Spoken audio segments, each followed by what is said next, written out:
House of Commons sound. Introduced by the Conservative government. What a shame. Trying to blame the Prime Minister for something that happened 4 years ago is somehow responsible for the violent disorder on our streets this summer. His predecessor, the previous Home Secretary, was the one who first tried to undermine and attack the credibility of the police in the run-up to Armistice Day. Yvette Cooper made a statement in the House of Commons on the 2nd of September 2024 about the recent violent disorder we've seen over the summer. Her statement starts by expressing sympathy for the families of two individuals who tragically lost their lives due to the violence during the Notting Hill Carnival, and thanked the police for their swift action in charging suspects. The Home Secretary then condemned the senseless violence and reiterates the government's commitment to tackling serious violence. And Yvette Cooper addressed the violent incidents in Southport early this summer, where 3 young girls were killed, and subsequent violent disorder in various cities across the UK. And the Home Secretary highlighted the bravery of the emergency services, condemned the disgraceful attacks on police and communities, and emphasised that these actions were not protests but criminal behaviour. So let us be very clear, those violent and criminal attacks were not protests, they were not about grievance, they were thuggery, racism and crime. Plenty of people across the country have strong views about crime, about policing, about immigration, asylum, the NHS and more, but they don't pick up bricks and throw them at the police. They don't loot shops or attack places of worship, and they don't set buildings alight knowing that other human beings are inside. There's lots to debate on all kinds of policy issues, but no one should make excuses for violence or thuggery that risks public safety. This was brazen criminality perpetrated in many cases by those with existing criminal convictions. And in the days that followed, we saw further disgraceful violent disorder in a number of towns and cities. There were repeated attacks on the same police officers whose job it is to keep the community safe, and over 100 officers were injured. In Sunderland, a Citizens Advice Bureau was set alight. In Liverpool, a library and a vital community hub was torched. In Hull, shops were looted and a mosque was targeted. And in Rotherham, a hotel used as asylum accommodation was set alight when people were inside. In Bolton, clashes between rival groups involved fireworks and bottles being thrown, and we saw people targeted on the streets because of the colour of their skin. And this disgraceful disorder and racist hatred included that whipped up by a hateful minority online was an insult to those grieving over Southport. So then we're going to say the government responded with a robust plan, including increased police mobilisation, swift legal action and new initiatives to strengthen public order policing and counter extremism. She then included by praising the resilience of communities that came together in the aftermath of the violence, and reaffirms the government's commitment to ensuring public safety and upholding the rule of law. Well, the Shadow Home Secretary, Jimmy Dimley, started off by paying his respects to the victims of the Southport attacks, the victims of the Notting Hill Carnival and the bravery of the police officers, then demanded the government of 2 months and the Mayor of London must do more to stop the streets being overrun by criminality and rampant thuggery, all without any hint of irony over the last 14 years of Tory rule and cuts to public services. Was this all to say that if we all work together and come together in the House, we can stamp out this thuggery and violent behaviour? No, our Jimmy Dimley picked a subject as sensitive as this to pitch his leadership bid for the members and possibly for the backbenchers too. So does the Home Secretary now see that the comments made by one of her own ministers at the time of the riots, seemingly making excuses for armed thugs intimidating the media, undermines the government's credibility, reinforces the accusations of bias and puts people, including police officers, at increased risk?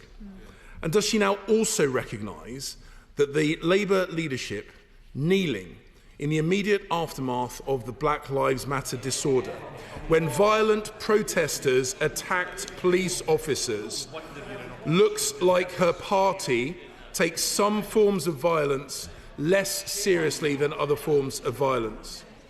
And does she accept that any perception whatsoever of treating the same crimes differently based on the race, religion or community of the perpetrators increases tension rather than reduces it? And does she accept that at times of heightened tension, government ministers must be and must seem to be even-handed and demand even-handedness of others? Does she also recognise that the delay in holding a COBRA meeting until almost a week after these events started was a mistake? That it created a vacuum and delayed the actions which could have brought this disorder to an end more quickly? At the time of the disorder, the Prime Minister claimed he would create, and I quote, a standing army of public order police officers. What progress has been made in the intervening weeks to make that claim a reality? Well, he then continued to pitch his leadership bid by going on about how well he did spanking the bottoms of tech firms in America over disinformation on social media. Just a shame the people he was trying to reach didn't hear it. When I was Home Secretary, I travelled to the United States to deliver this message directly to the leadership of the tech firms and make House of Commons sound. House of Commons sound. House of Commons sound. House of Commons sound. Introduced by the Conservative government. What a shame. And the 20,000 new police officers that replaced the 21,000 that was lost due to the last 14 years of Tory rule and gruel got an airing again, as always.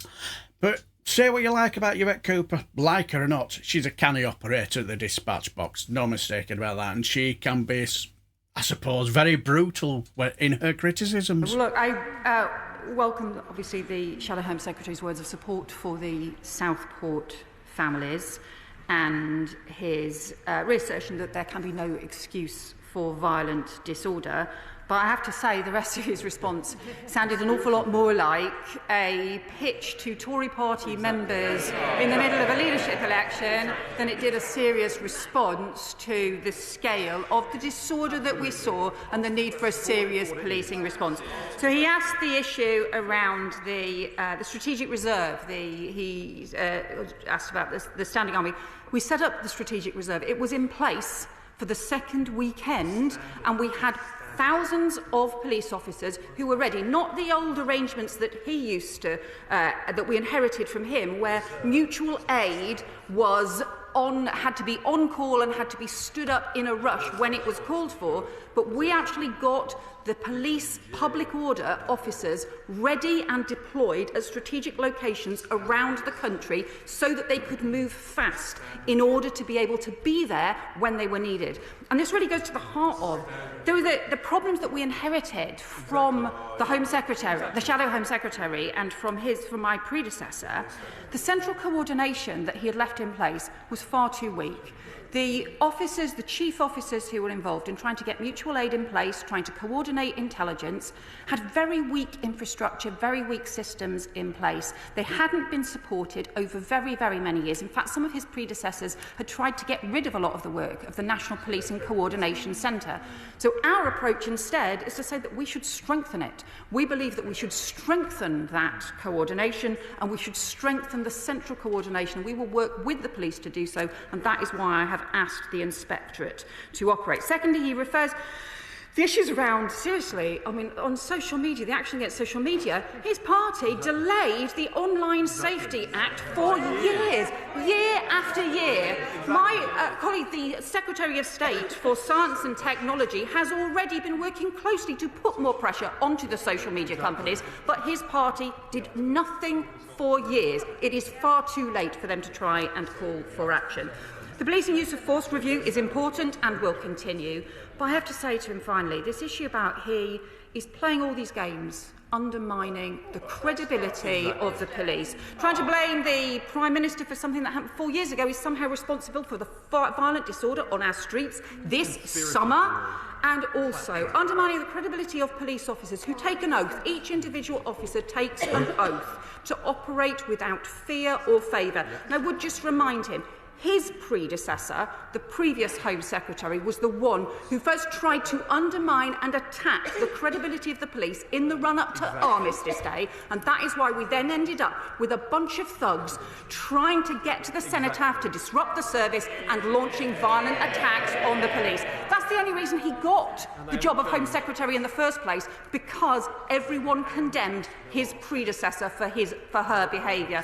I'm so sorry that he's decided in a leadership election to follow her example rather than something that I really thought he was better than. Well, you thought wrong, Home Secretary. Clearly in the pursuit of power, even the deaths of 3 young children and what happened in Notting Hill takes a backseat when it comes to grandstanding for the swivel-eyed loons in the membership, and I suppose the backbenchers too. There was so much in there unpacked, wasn't there? Utter nonsense, especially the taking the knee from 4 years ago. What's all that about? Especially the bit about undermining the police. Not a shred of irony from him, after what our leaky Sue did. I just thought it was just in poor taste on something as sensitive as this. I thought Yvette Cooper taught him a new one again, as always. But to be honest, it's Jimmy Dimble in it, so what do you expect? But what do you guys think? Was Yvette Cooper right to say what she said? You might actually think Jimmy Dimbley was right to say what you think. Well, if you did, let me know down below and I shall bid you farewell and take care, my friends. Oh, if you want to read what the full statements, they're in the description box for you below as well.